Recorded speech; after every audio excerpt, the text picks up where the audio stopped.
Hello students. तो आज हम और बिजनेस ऑर्गेनाइजेशन का नेक्स्ट चैप्टर करेंगे जिसका नाम है Hindu undivided family. Hindu undivided family क्या होता है? बेसिकली एक पूरी फैमिली जो है मिलकर एक बिजनेस रन करती है, जिसको हम क्या बोलते हैं, हिंदू अनडिवाइडेड फैमिली बिजनेस। ठीक है।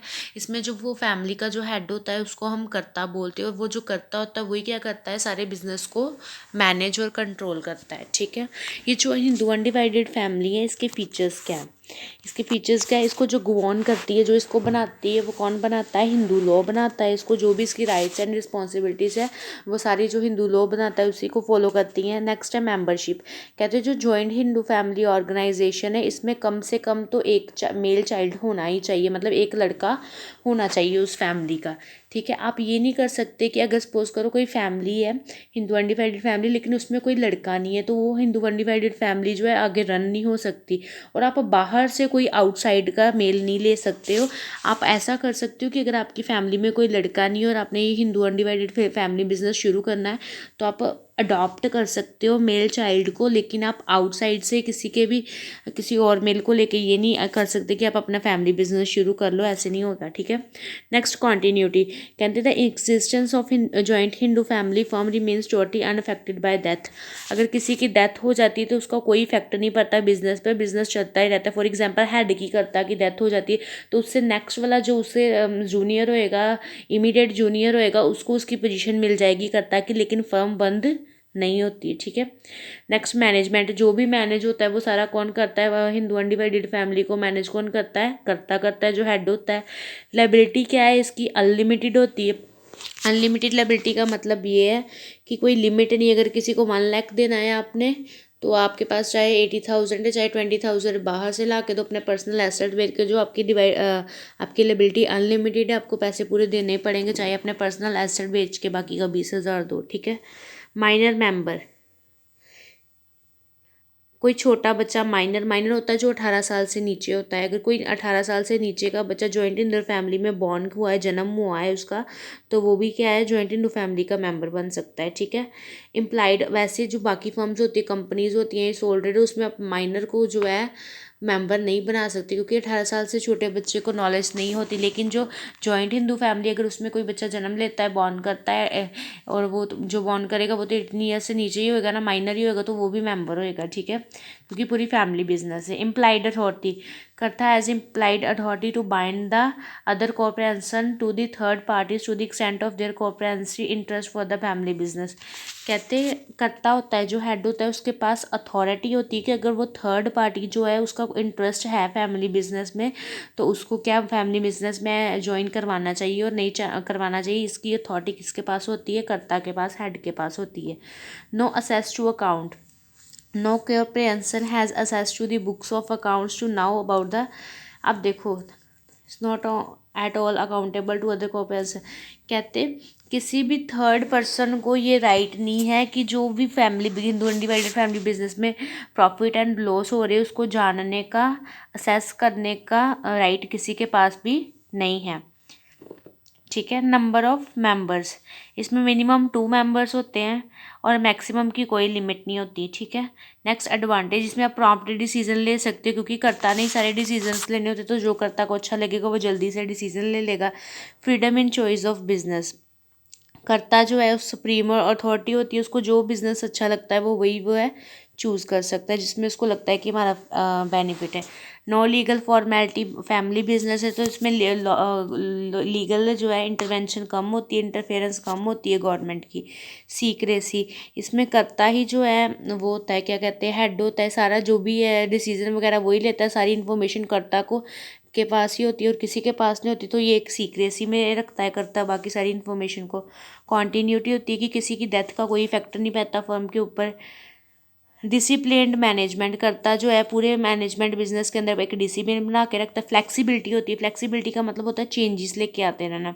ये क्या होती है? ऑर्गेनाइजेशन फ्लेक्सिबल है, लेकिन अगर आपको लग रहा है कि फर्म को, हिंदू अनडिवाइडेड फैमिली को लग रहा है कि मार्केट में कोई नया ट्रेंड आ रहा है, तो करता ही है डिसीजन लेने वाला। तो अगर उसको लगता है कि अब जो कस्टमर है उनकी प्रेफरेंस चेंज होगी, तो उनके अकॉर्डिंगली वो अपने फर्म को भी क्या करता है, जो ऑपरेशन है फर्म को, उनको भी फ्लेक्सिबल कर लेता है, चेंज कर लेता है। Division of labour. The joint Hindu family organisation provide the specialised service of members since the work can be assign to all the members. अब जो जॉइंट हिंदू फैमिली में उसमें जो लेबर्स भी हुए वो खुद जो मेंबर्स हैं फर्म के, जो मेंबर है फैमिली मेंबर, वही जो है वर्कर भी हो गए, तो वो ये डिवीज़न ऑफ मेंबर्स भी करता है, सभी मेंबर्स को डिवाइड करता है कि आपकी ये रिस्पॉन्सिबिलिटी है, आपकी ये रिस्पॉन्सिबिलिटी है, उनको अपना सेपरेट सेपरेट काम बताता है। क्रेडिट वर्थीनेस लायबिलिटी, अब ये जो है करता है, इसकी जो लायबिलिटी है अनलिमिटेड होती है कि इसको बाद में पूरा पैसा देना ही पड़ेगा, तो इनको लोन जल्दी से मिल जाता है। जो लिमिटेड कंपनीज होती है उनमें क्या होता है कि अगर आपने किसी को पैसे देने वाले, जैसे मैंने प्रीवियस वीडियोस में भी आपको बताया कि जैसे आपने किसी को 1 लाख देने वाला लेकिन आपके पास 50,000 है सिर्फ, तो आपकी लायबिलिटी लिमिटेड है, कोई बात नहीं, आप सिर्फ 50 की दे दो। तो जो ऐसी फर्म्स होती है उनको लोन कम मिलते हैं, क्योंकि बैंक्स को पता होता है कि इनकी लायबिलिटी लिमिटेड है। अगर हमने इनको 10 लाख दे दिया, कल को इनके पास 50 लाख है, तो ये सिर्फ 50 ही देंगे तो चलेगा, क्योंकि इनकी लायबिलिटी लिमिटेड है। लेकिन जो अनलिमिटेड लायबिलिटी, उसमें बैंक्स को पता होता है कि इनको पूरा देना ही पड़ेगा, चाहे है चाहे नहीं है, तो इनको जो है लोन ईजीली मिल जाता है। Shelter for disabled, this form of organisation is a shelter for disabled widows and childrens of the families.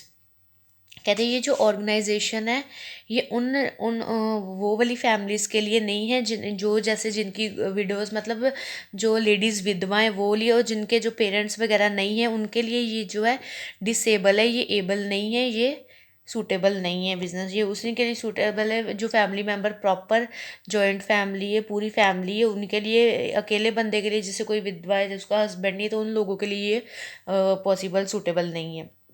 Next disadvantage, no relation between efforts and rewards.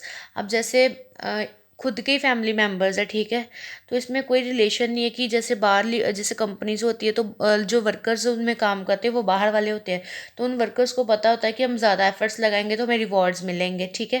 लेकिन ये तो अपने ही फैमिली मेम्बर्स हैं, इनको कोई नहीं है कि हाँ हम ज़्यादा एफर्ट लगाए तो हमें रिवॉर्ड मिलेगा, क्योंकि अपने ही घर वालों को वो रिवॉर्ड्स थोड़ी देंगे, ठीक है। इसलिए कोई रिलेशन नहीं होता एफर्ट्स और रिवॉर्ड्स में। लिमिटेड मैनेजरियल स्किल होती है, अब अकेला करता ही होता है डिसीजन लेने वाला, तो अकेले बंदे के पास कितना का दिमाग बंदा लगा सकता है। लिमिटेड मैनेजरियल स्किल है।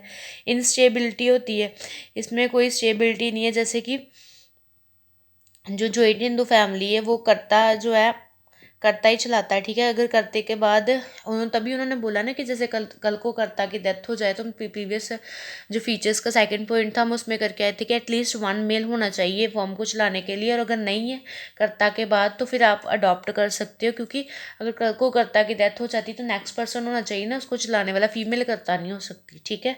इसलिए इनस्टेबिलिटी के चांसेस होते हैं इसमें। नेक्स्ट है लिमिटेड कैपिटल, इसमें अब देखो अपने ही फैमिली मेम्बर्स है, कितनी का कैपिटल लगा लेंगे। लिमिटेड कैपिटल इसमें कंट्रीब्यूट होती है, लेकिन जो जैसे बड़ी बड़ी कंपनीज है उनमें तो अलग अलग शेयर होल्डर्स होते हैं, एक ही फैमिली के थोड़ी सारे होते हैं, तो सब अपनी अपनी कैपिटल लगाते हैं, उनमें कैपिटल ज़्यादा होती है। लेकिन जॉइंट हिंदू फैमिली में कैपिटल लिमिटेड होती है। ओवरकेशन अप्रोच, करता में भी overcaution in taking even a minor risk because his liability is limited. This over cautious approach में रिजल्ट इन लॉस ऑफ, देखो अब जो करता है वो अकेला बंदा है, ठीक है। अगर वो कोई भी डिसीज़न थोड़ा सा भी छोटा सा भी रिस्क लेता है ना, तो उनको जो है लॉस होने के चांसेस ज़्यादा होते हैं, क्योंकि इनकी जो लायबिलिटी है वो अनलिमिटेड है। कल को इन्होंने अगर किसी से थोड़ा सा भी माइनर सा भी लोन भी लिया ना, तो उनको पूरा का पूरा देना ही पड़ेगा, ठीक है। अगर सपोज करो कोई अच्छी अपॉर्चुनिटी आ रही है, तो ये कोई प्रोजेक्ट आ रहा, तो उनमें पैसा लगाने के लिए उन्होंने बैंक से लोन लिया, अगर वो कल को वो प्रोजेक्ट में जो पैसा लगाया है उसने वो प्रोजेक्ट की प्रॉफिट नहीं देता, लॉस दे रहा है, तो आपको तो जितना आपने बैंक से पैसा लिया आपको देना ही पड़ेगा ना। तो एक माइनर सा रिस्क भी अगर करता रहता है तो उसको भी लॉस होने के चांसेस है। उसके बाद सस्पिशियस, कहते invariably the element of secrecy create suspicious. देखो अब अकेला बंदा करता है जिसके पास सारे सीक्रेट्स होते हैं, कल को वो मर जाएगा तो उसका जो सीक्रेट है वो एक सस्पेंस बन के रह जाता है, ठीक है। Difference between joint Hindu family and partnership firm, जो जॉइंट हिंदू फैमिली उसको हिंदू लॉ बनाता है, जो पार्टनरशिप फर्म है उसको कौन पार्टनर्स मिलके खुद म्यूचुअली बनाते हैं। नंबर ऑफ मेंबर्स, इसमें मैक्सिमम मेंबर्स की जॉइंट हिंदू फैमिली में कोई लिमिट नहीं होती और मिनिमम 2 होने चाहिए इसमें। और क्या कहते हैं पार्टनरशिप फर्म में मैक्सिमम 10, और बैंकिंग बिजनेस में और जनरल बिजनेस में मैक्सिमम 20 मेंबर्स होने चाहिए। उसके बाद यही फेस सेम पॉइंट आ गया कि जॉइंट हिंदू फैमिली को हिंदू लॉ बनाता है और उसको पार्टनरशिप फर्म एक्ट 1932 के अंदर रजिस्टर्ड है। एग्जिस्टेंस, जो ये जो है क्या कहते हैं जॉइंट इन द फैमिली, किसी की डेथ होने से फर्म बंद नहीं होती, लेकिन पार्टनरशिप फर्म बंद हो जाती है। मैनेजमेंट, इसका सारा मैनेजमेंट करता के हाथ में होता है, और पार्टनरशिप फर्म का सारा मैनेजमेंट पार्टनर्स के हाथ में होता है। इनकी लाइबिलिटी जो है क्या कहते हैं अनलिमिटेड लाइबिलिटी होती है। Hindu undivided liability of the all the members of family is limited except करता। हमने अभी पीछे पढ़ के आया ना कि जॉइंट इनटू फैमिली में अनलिमिटेड लाइबिलिटी होती है, तो वो जो अनलिमिटेड लाइबिलिटी होती है सिर्फ कर्ता की होती है, बाकी सारे पार्टनर्स की लिमिटेड ही होती है। लेकिन जो पार्टनरशिप है उनमें सभी की लाइबिलिटी लिमिटेड होती है, अनलिमिटेड होती है, सॉरी। उसके बाद अकाउंट्स, ये जो members of joint family firm है, ये जो है बुक्स ऑफ अकाउंट्स चेक नहीं कर सकते कि कितना प्रॉफिट है कितना लॉस है, लेकिन जो पार्टनरशिप फर्म है उनमें पर्सन्स कर सकते हैं। ये जो शेयर हिंदू अनडिवाइडेड फैमिली में जो प्रॉफिट्स का शेयर होता है वो अकॉर्डिंग टू बर्थ और डेथ होता है फैमिली मेम्बर के, लेकिन जो पार्टनरशिप फर्म में प्रॉफिट्स का शेयर होता है वो सभी पार्टनर्स को डिवाइड होता है अकॉर्डिंग टू पार्टनरशिप डीड और जो कैपिटल कंट्रीब्यूट की है उनके अकॉर्डिंग। रजिस्ट्रेशन, जो जॉइंट इनटू फैमिली उनको रजिस्ट्रेशन करवाने की ज़रूरत नहीं कर पड़ती, लेकिन पार्टनरशिप फर्म में रजिस्ट्रेशन कराना कंपलसरी है। जो जॉइंट इन दो फैमिली है उनमें फीमेल्स नहीं हो सकती, लेकिन जो पार्टनरशिप फर्म है उनमें फीमेल्स मेंबर्स हो सकती है। जॉइंट इन दो फैमिली में माइनर चिल्ड को मेंबर बनाते हैं, लेकिन पार्टनरशिप फर्म में माइनर को मेंबर नहीं बनाते। जो जॉइंट इन दो फैमिली, इसमें चाइल्ड अगर कोई आपकी फैमिली में बर्थ हो रहा है किसी का, तो आप उसको मेंबर बना सकते हो, बाहर वाले को, न्यू पार्टनर को नहीं लेके आ सकते। पर अगर मेल चाइल्ड कोई हो रहा है तो उसको आप मेंबर बना सकते हो, कोई चाइल्ड आपका हो रहा है। लेकिन जो पार्टनरशिप फर्म है, जितने पार्टनर्स ने मिलकर फर्म बना ली बस ठीक है, न्यू पार्टनर एडमिट नहीं होता। Division of share of death, joint Hindu family में अगर आप किसी पर्सन की डेथ हो जाती तो उसका शेयर आगे डिवाइड नहीं किया जाता, लेकिन पार्टनरशिप में अगर किसी की डेथ हो जाती तो उसके नेक्स्ट जो वो होते हैं, जो लीगल हायर्स होते हैं, उनको उनका शेयर मिलता है। ठीक है। स्टेटस ऑफ मेंबर, जो जॉइंट हिंदू फैमिली के मेंबर उनको को पेंसर्स बोलते हैं, और जो पार्टनरशिप के मेंबर्स उनको पार्टनर्स बोलते हैं। इम्प्लाइड अथॉरिटी, कर्ता के पास अथॉरिटी होती है कि वो किसी और को एंटर कर सकता है बिजनेस के अंदर, लेकिन पार्टनरशिप फर्म के अंदर पार्टनर्स के पास अथॉरिटी नहीं होती कि वो अदर पर्सन को लेके आए पार्टनरशिप फर्म के अंदर।